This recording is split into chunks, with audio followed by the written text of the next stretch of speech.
Welcome to the Alpha Male Podcast, the podcast where we talk about what it means to be an alpha male the right way with God at the center. Today, we're going to be talking about being cool under pressure, operating in stressful environments. Now, if you normally skip the bio, you haven't heard it in a while, I'd encourage you to listen today because it's germane to today's topic. Why you should listen to me on any of this stuff, because anybody could sit here and tell you to be cool under pressure, but I think the bio pretty succinctly states a lot of different environments that God has gotten me through in very stressful, dynamic environments. With that, I'll put in the bio and hopefully talk to you again in around 3 minutes and 45 seconds. Who am I? A question we should all ask ourselves. I am, first and foremost, a servant of God, made in His very own image, a follower of Jesus Christ, a simple man called by God to the Great Commission to share the good news of Jesus Christ. Next, a little bit about my background and what God has allowed me to do and blessed me to do in life. Grew up what most would consider very poor in the backwoods of the southeastern and mid-Atlantic United States, hunting and fishing. Joined the Marine Corps at 17. Did a couple of combat tours in Iraq. So a decorated Marine Corps combat veteran. Infantry assaultman. After the combat tours, I was an urban warfare instructor for the United States Marine Corps under Mojave Viper. I also served in the U.S. Army, both full-time and part-time National Guard. Also a veteran of law enforcement. I served with LAPD. I was a sworn peace officer, a cop for LAPD. I worked regular patrol assignments and more specialized assignments. One of those more specialized assignments was warrant service, fugitive recovery. Also had some other law enforcement roles. I am an FBI certified firearms instructor and been certified by another 3-letter government agency in a lot of firearms and training things. I've also been a private contractor, worked in the private sector, pertaining to tactics and gunfighting and protecting America from enemies foreign and domestic. I served as the commander of a tactical team to stop active shooters in a large metropolitan area. That was our primary mission, to stop active shooters, which sadly are a thing in America today. I've also been blessed to do quite a bit of competition shooting. Started my first formal competitions even before joining the Marine Corps at 17. I had won more shooting competitions than I can remember. I have competed in all manner of disciplines in shooting. I've been blessed to be a state rifle and pistol champion, West Coast regional champion. Like I said, been blessed to win more shooting competitions than I can remember. Mentioned hunting. I've hunted to put meat on the table starting when I was a child. I've also been a professional big game hunter and guide, hunting and slaying all manner of beast. And I don't apologize for that. Humbled to be the host of 3 podcasts: Simple Man Sermons, Alpha Male Podcast, and Gunfighter Life. Obviously, as things not mentioned, I've been blessed to do many other things. But, again, first and foremost, I'm a servant of God, a believer and follower of the Bible, the Word, Jesus Christ. And I don't apologize for that. With that, let's transition into today's topic. Men, let's talk about stress. A lot of different environments can make you stressful. For our ancestors, getting eaten by a saber-toothed tiger, or hunting a woolly mammoth with a stone spear point, or let's say more modern, kicking a door open in a hostile environment in urban warfare. Or it could be asking a girl out on a date that you really like. It could be, for some people, public speaking. There's a lot of different environments that can induce stress on us as a man. But I think, and I'm no doctor, I'm no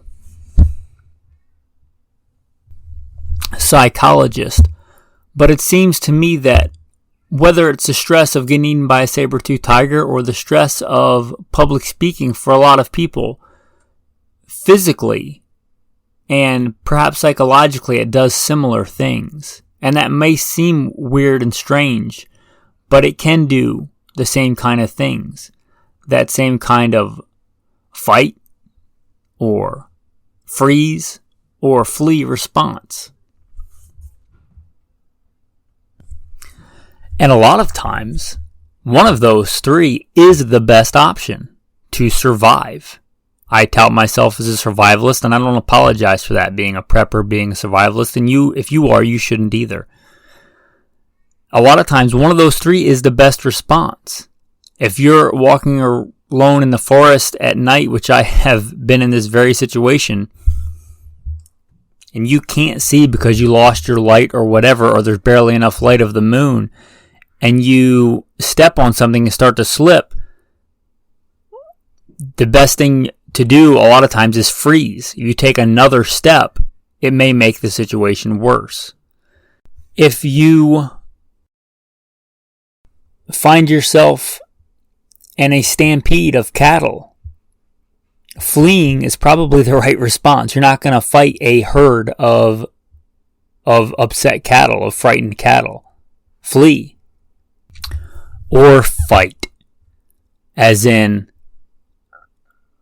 just a brutal, all-out brawl. As in getting attacked by a bear or a mountain lion or who knows what. Fight. Now, this is not unique to alpha males. It's not even unique to men. Whether mice or men, both kind of have an ingrained fight or flight response. But what sets us apart as men, as human beings first, and then as men, is even more so as alpha males, is the ability to do other things under stress. The ability to keep a cool head and operate under stress. To beat your feelings into submission, your fight, flight, fear response. Because you know, and you can rule over those emotions as an alpha male and say these are not the best for this situation. If I am in an urban room-clearing environment, in a hostile environment, which, as you listen to the bio, you might have surmised that I have been in, I am hopefully operating with a team of men. My best chance for survival is not to run. My best chance for survival is not to uncontrollably fight the way we would think of it in a fight or flight environment. I'm going to fight, but in a very controlled, methodical manner. I'm not just going to run into the room with a knife or with a pistol and just start guns a-blazing. That's not how one effectively does urban combat or clears a room. I'm going to go direct my men and myself to the most advantageous positions, and I'm going to keep a cool head. I'm going to scan my sector. I'm going to maintain my sector of fire and trust that my men are going to do the same. I'm going to take a deep breath and operate under pressure. I'm going to keep a level head. I'm going to take a deep breath and find my front sight or find that red dot and get a good, accurate shot. Now, I should say what started this episode was actually an episode on gunfighter life that has already been recorded and is scheduled to get put out. Whether I put this episode out before or after that, I have not decided yet. If you don't know, there's a whole other podcast called Gunfighter Life. I've thought about combining them, but I do both because I know that guns don't pertain to everybody.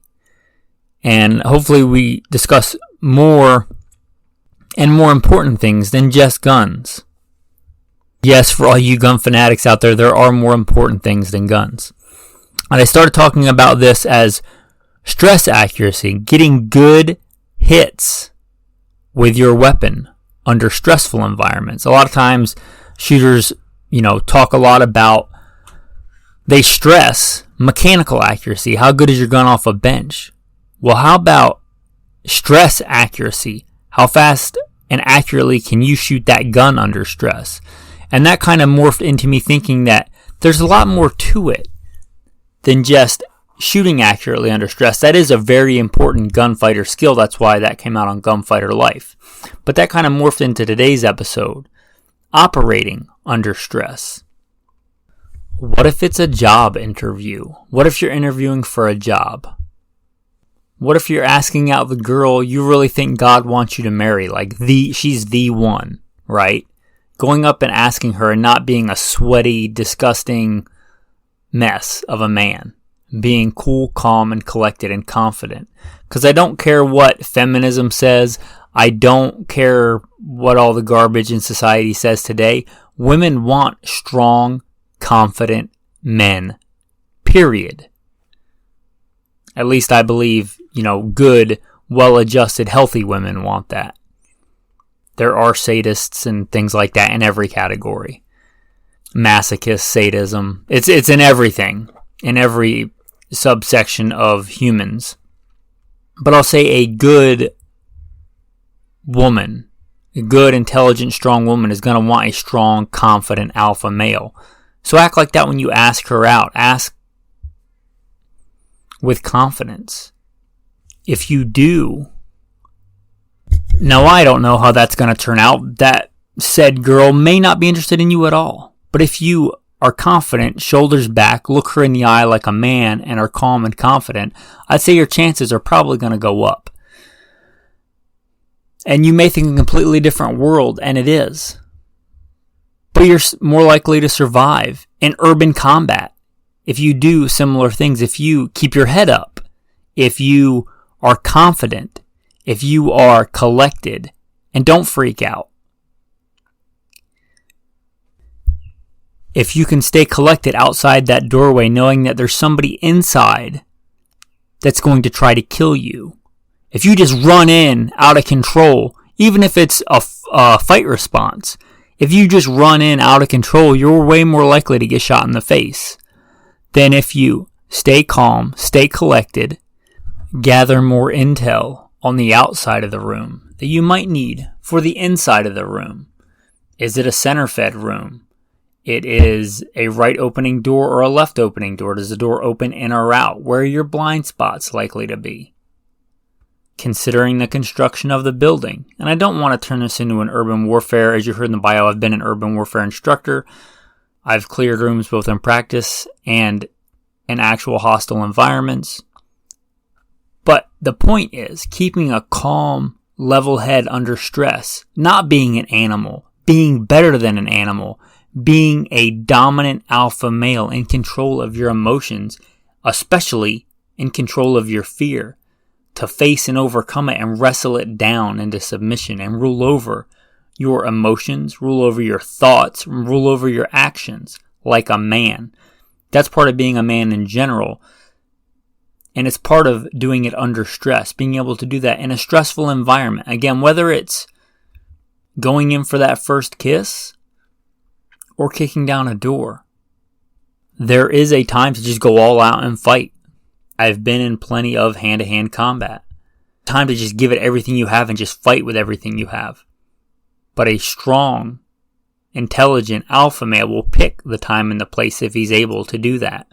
He will be able to discern when that's the right decision and when that's not the right decision. To be circumspect and consider a lot of different things. If you consider yourself a prepper, that applies in a lot of survival scenarios. I like to go out in the wilderness, and as such, I have almost died. By natural means many times, by God's grace, just like in combat He saved me, in those natural environments He saved me. I've come close to death, physically, many times. But being able to take a breath and be calm, to be rational even when I'm super cold, even when I'm injured, even when I'm literally hanging off the side of a cliff, and not freak out and not panic. That's an alpha male skill that transcends urban combat. It transcends a board meeting. It encompasses all that. And this isn't just a trait that applied to your hunter-gatherer ancestors or applies to a professional gunfighter. It applies to you if you want to do well in a job interview or ask out a woman or get in a nasty car accident or find yourself out in the woods lost at night and the temperature's dropping and it's starting to rain.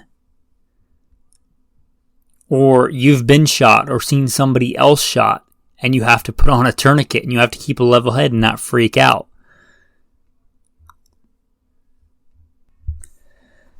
And it's easy for me to say, oh, just keep a cool head under pressure. Keep a cool head when you're getting shot at. I got flack recently for my other podcast not talking enough about combat mindset. But I think it will be kind of disingenuous for me to just say, oh, when you're having bullets fly by your head, just chill out and have that combat mindset. Be focused on the front sight. Because the odds of you remembering me saying that when you're actually getting in a gunfight are pretty slim. And, you being able to operate under stress, this is where we get into the practical application. If you want to be able to do that, put yourself in stressful situations. What do you think boot camp is about?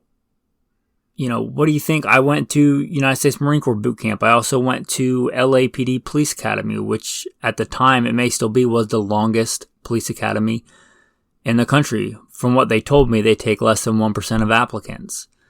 It's a stressful environment. Both were.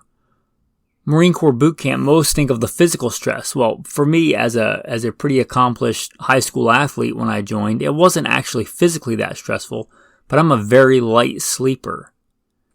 I wake up super easy, and it takes me a while to get to sleep, so I went with very little sleep for those several months of being in boot camp. And operating with that little sleep, that's stressful. That was stressful for me. That was probably the most stressful part of that, was operating with so little sleep for so long and still having to think critically and all those things. So, for practical application, put yourself in stressful environments. And if you feel called to be a United States Marine, then go be a United States Marine and don't be afraid of it. But not everybody is, and I realize that. So put yourself in stressful situations. You can do that a lot of ways. One of the best ways is being in shape and working out. You'll handle stress better. I don't care what kind of stress it is. If you have a hard time getting up a flight of stairs because your heart rate's pumping and you can't think, what do you think is going to happen when you're literally in a fight for your life? What do you think your heart rate's going to be like then? And the lower your heart rate you can make it by being in good shape, the better off you're going to be. Other ways to put yourself in stressful situations. Put yourself in adverse conditions. And that means getting out most of the time, getting out of a cubicle, getting out of, all those situations that are so comfortable that we as humans kind of engineer ourselves in our people hives to be super comfortable in the suburbs or whatever. Get out of that. Come out for my people. Put yourself in some adverse conditions so that if it's an actual life or death adverse condition, you'll be acclimatized to it. You won't be freaking out. Just like if you tell yourself a survivalist, a prepper, a big thing in the prepper community is, bugging out. The first time you bug out probably shouldn't be when the world is on fire and it's the end of the world as we know it. You should probably bug out a few times before then so that when you actually do it,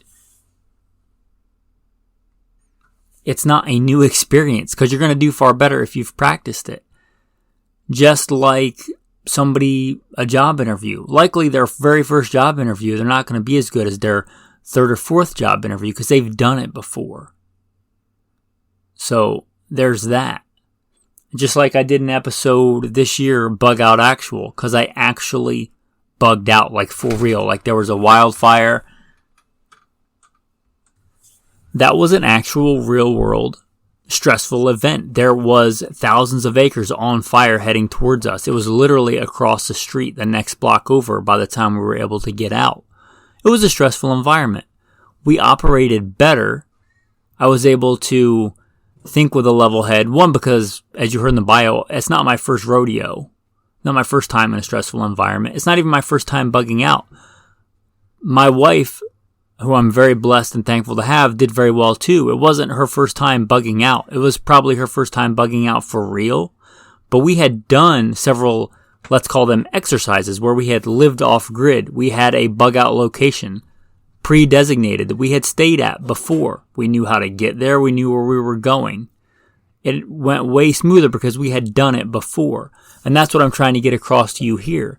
If you want to be cool in a stressful environment, if you want to operate like a pro in a room clearing situation, even if you can't actually go into combat, you can practice it so that the first time you're clearing a room is not when you're getting shot at trying to clear a room. You've done it so much that at least that part is familiar, even if somebody shooting at you or past you, hopefully, and not hitting you, even if that's a new environment for you, clearing rooms is not new.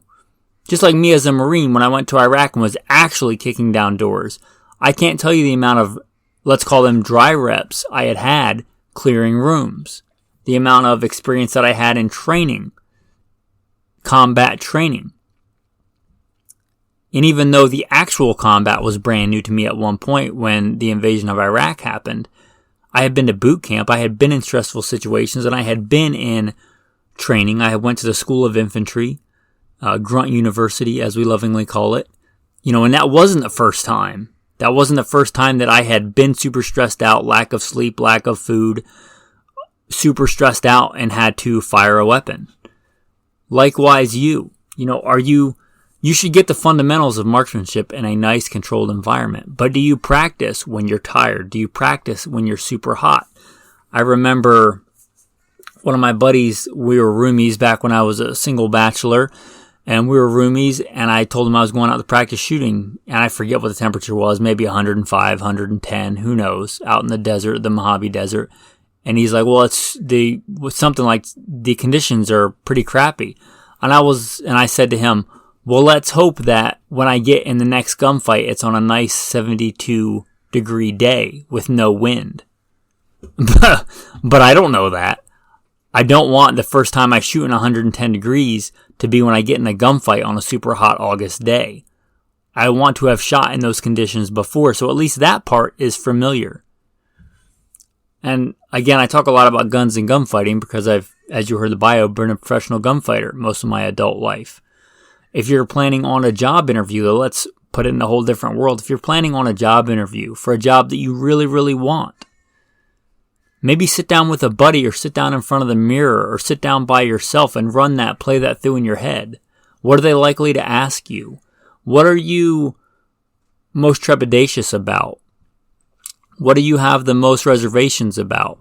Think through those things beforehand. Maybe sit down with a buddy and have him be the interviewer and have him be a hard one. So at least when you sit down there, it won't be if it's your first job interview for real, hopefully it's not your first job interview because you've done a couple of practice ones. I can speak to that as the commander of a tactical team. I think that when I left and I built that team up, and not just me, I wasn't the only one, but I was the manager for that, the commander of that team. I had 38 people under me as far as armed men and some other canines. And I can't tell you the number of interviews that I conducted the number of interviews that I might have interviewed 10 to 1. And who knows how many applications I had been through to get those 38 men.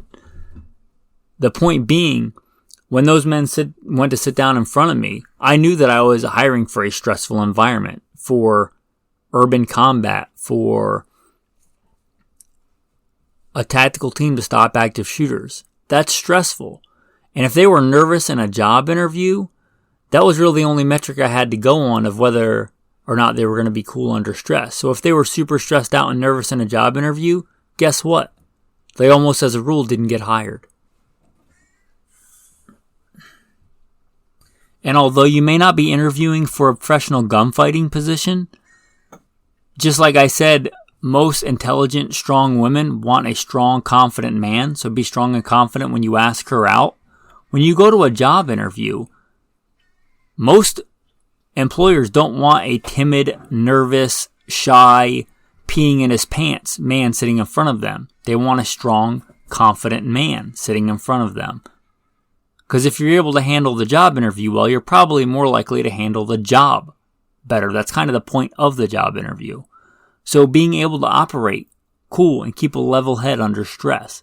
Again, is not just for when a saber-toothed tiger is trying to rip your head off. It's also for when you are in day-to-day life, in your cubicle life, in your, suburban life, and whatever it is. Being able to operate under stress is an alpha male skill that transcends time and place. Now I paused this. My wife came home for lunch and I wanted to spend some time with her.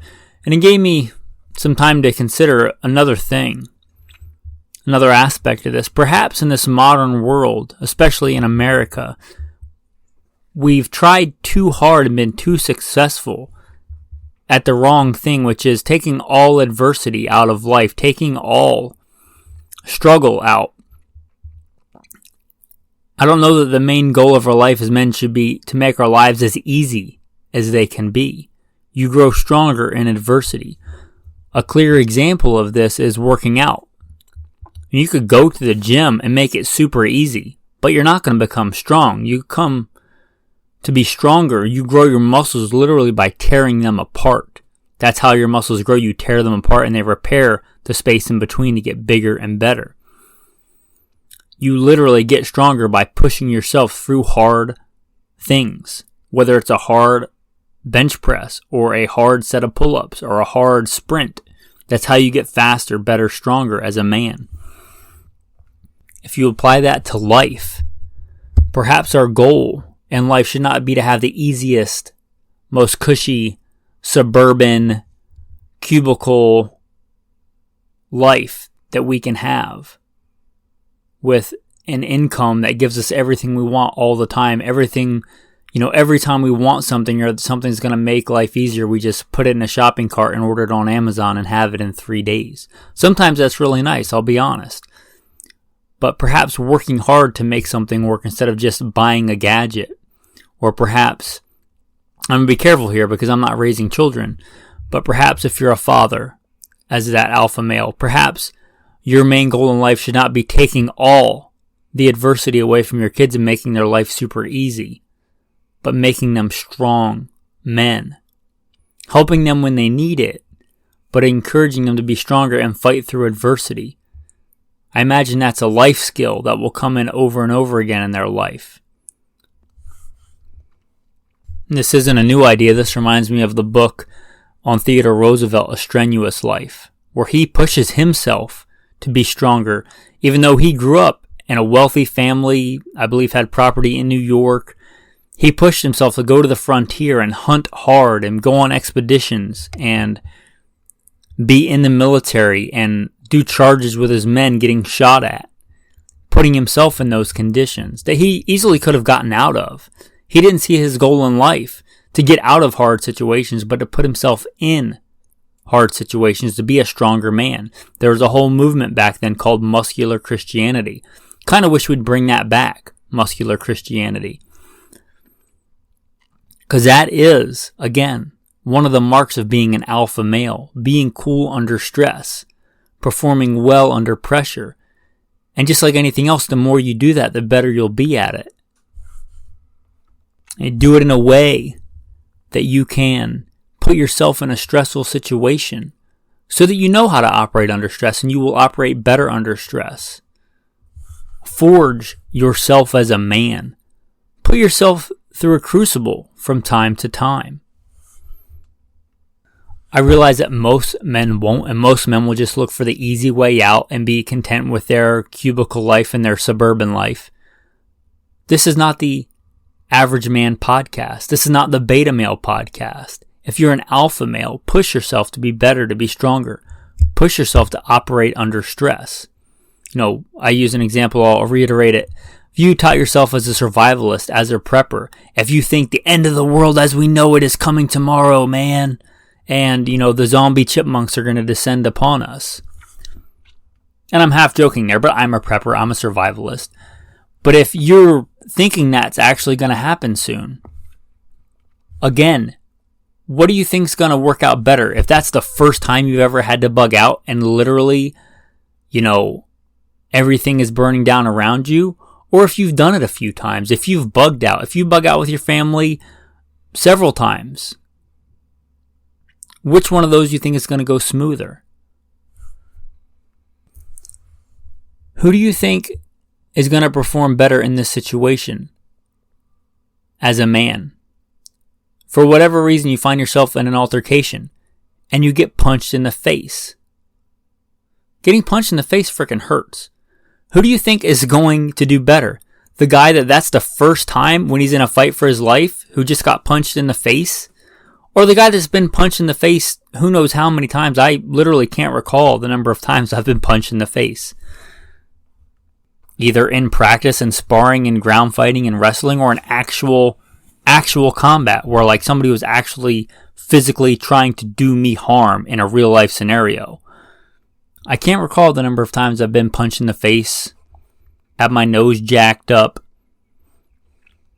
black eyes, things like that. Who's going to perform better, do you think? The person that's the first time in their life is on the line, or the person that's been hit in the face who knows how many times? He knows it's going to hurt. He knows what to expect. He knows he might see some stars, see some floaties, lose his vision for a second, but it'll come back.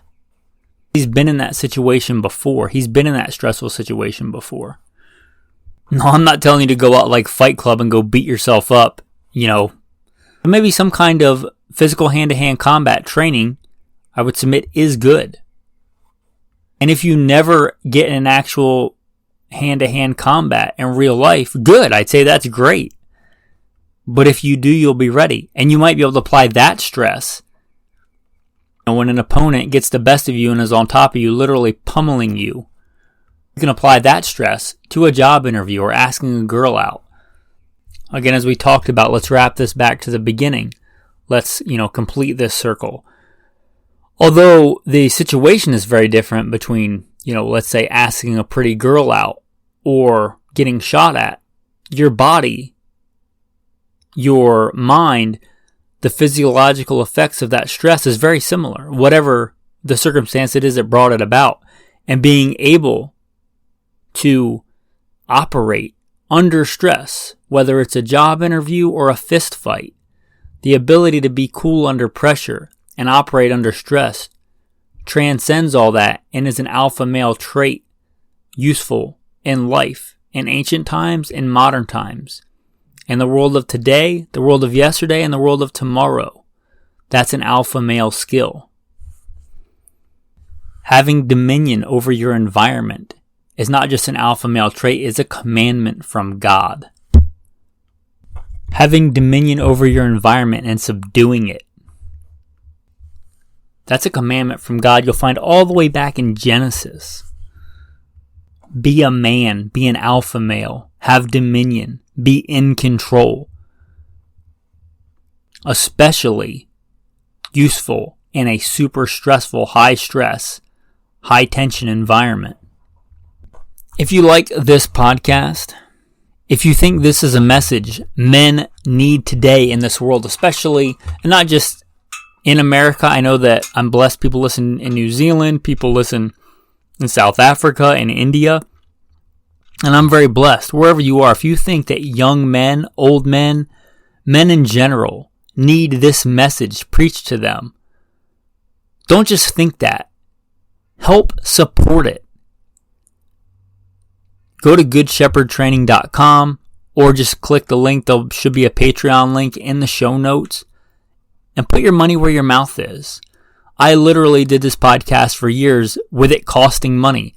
And I stepped away from a full-time, by earthly standards, good, secure income to do this podcast full-time because I believed in the message. And if you believe in it too, support it.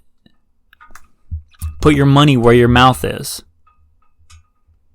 I put my money where my mouth is. I supported it for years when it just cost me money, and I stepped out, and my wife and I have been living quite a bit off-grid, putting ourselves in a more stressful environment than we would be like in a suburb or in an apartment, living off-grid, oftentimes in the wilderness, to cut down on rent, to cut down on cost of living, to bring this message, to preach this message to you guys and to other young men. And if you want that message to spread, that's not just on me, it's on you too. And if you're an alpha male and you want to support financially, again, goodshepherdtraining.com. There'll be ways on there to support. That's probably enough of that. As a thank you for listening to the Alpha Male Podcast, as a thank you for listening through all of that, the tactical tip of the day. I actually was doing this morning. That's another trait of being an alpha male, pushing yourself to be better. I talk a lot about EDC, always being ready. Everyday carry is what EDC stands for. Now I carry a knife and a ferro rod as part of my EDC. A ferro rod, if you don't know, is like a combination of elements that you can strike with a piece of steel to start a fire. Think of it like your modern iteration of your old school flint and steel. Works if you just went swimming, if you just got wet. Been carrying that for quite a while as part of my EDC. Well, I moved from Arizona, again, because when I started doing this podcast full time, living off grid, living off grid sucks. Living off grid in Arizona in the summer where it's ridiculously hot is even worse. So I moved to the Pacific Northwest, and I'm literally now living in a rainforest. As you might imagine, it's a lot harder to start a fire here. I just kind of took for granted that there would be dry tinder in my environment to be able to start a fire. And in Arizona, to be fair, there almost always was.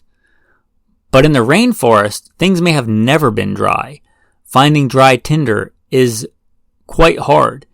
And getting a fire started is quite hard. Let alone if I just, am on the verge of hypothermia and I haven't eaten and my cognitive ability is not where it could be. Again, I spend time out in the wilderness. So I was experimenting this morning with different kinds of tinder that I could make and be able to start a fire even in a wet environment. Because I have to get the fire started. I can get a spark started with my EDC, but getting that fire from a spark to a sustainable flame, if you've ever made a fire without like lighter fluid and things, you know that can be quite a task. Starting a fire with just a spark, it's not as easy as it sounds. That's a skill you should have as a man, so if you don't know how to do that, get out there and practice it. Even if you have to use a lighter or a match at first, but without lighter fluid, without, paper, with natural materials, just making a fire. That's a skill. That's not today's tactical tip.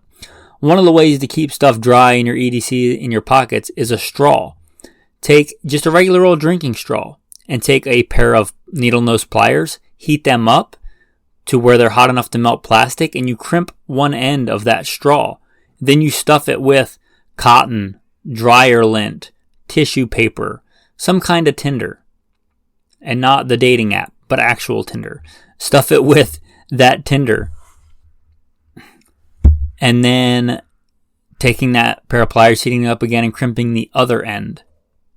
So you can keep that tinder in your pocket and dry. Now, if you're dry, it's not a big deal. You just cut off a piece of your shirt or whatever, and that can be tinder, part of your socks, whatever. Most of that stuff is flammable. Polyester, cotton's flammable. But if you just went and got soaked in a river, as I did on one of my excursions earlier this week, that's not really viable. And although it's August now and I wasn't really in danger of hypothermia, I just got mad. If it was December, that'd be a different story. Being able to start a fire might literally mean the difference between life and death, and having that dry tinder might be useful. So a way to keep, and it doesn't just apply to tinder, you could use it for some of those iodine tablets to get clean water, or a needle and thread kit. Any of those, keeping them dry. Taking that straw and heating up a pair of pliers and crimping it and putting the stuff in there and crimping it again to make a small, lightweight, waterproof package. That's your tactical tip of the day. And again, if you think that's worth a few bucks, having that knowledge or being reminded to do that, consider supporting.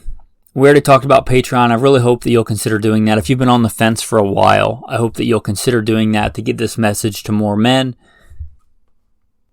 If you already support on Patreon or you want to support in another way, something I don't often mention, if you're sitting there thinking, you know what, I'm an alpha male, and I want to remember that when I'm in my comfortable environment, in my chair, whatever, I have some really cool alpha male coffee cups that are available in the store. I don't make a lot of money off those, but if you buy one, the little bit of profit that comes from that will go to this ministry. Again, you can get there on goodshepherdtraining.com. There's a little shopping link up there you can click. And there's some really cool, I think, alpha male coffee cups. I use mine quite a bit. It's metal, so for survival, you can cook with it. You can do all that kind of stuff with it. I use mine all the time. My wife uses it probably more than me for a lot of different things. We live pretty simply. We'll cook in it. We'll shave with it. Anyway, alpha male metal coffee cup available, again, goodshepherdtraining.com. With that, let's transition to the tactical verse of the day. The tactical verse of the day. Remember, you are made in the image of God. Genesis chapter 1, and God said, let us make man in our image after our likeness, and let them have dominion over the fish of the sea, and over the fowl of the air, and over the cattle, and over all the earth, and over every creeping thing that creeps on the earth. So God created man in his own image. In the image of God he created them. Male and female he created them. And God blessed them, and God said unto them, be fruitful and multiply and replenish the earth and subdue it, and have dominion over the fish of the sea, and over the fowl of the air, and over every living thing that moves upon the earth. Have dominion. Be a man. Rule over. And don't forget, you are made in the image of God. Your very existence is a representation of God. Don't forget that and act like it. Act like a man. Strong, dominant, in control. And don't apologize for what you were created to be. With that, men, have a blessed day.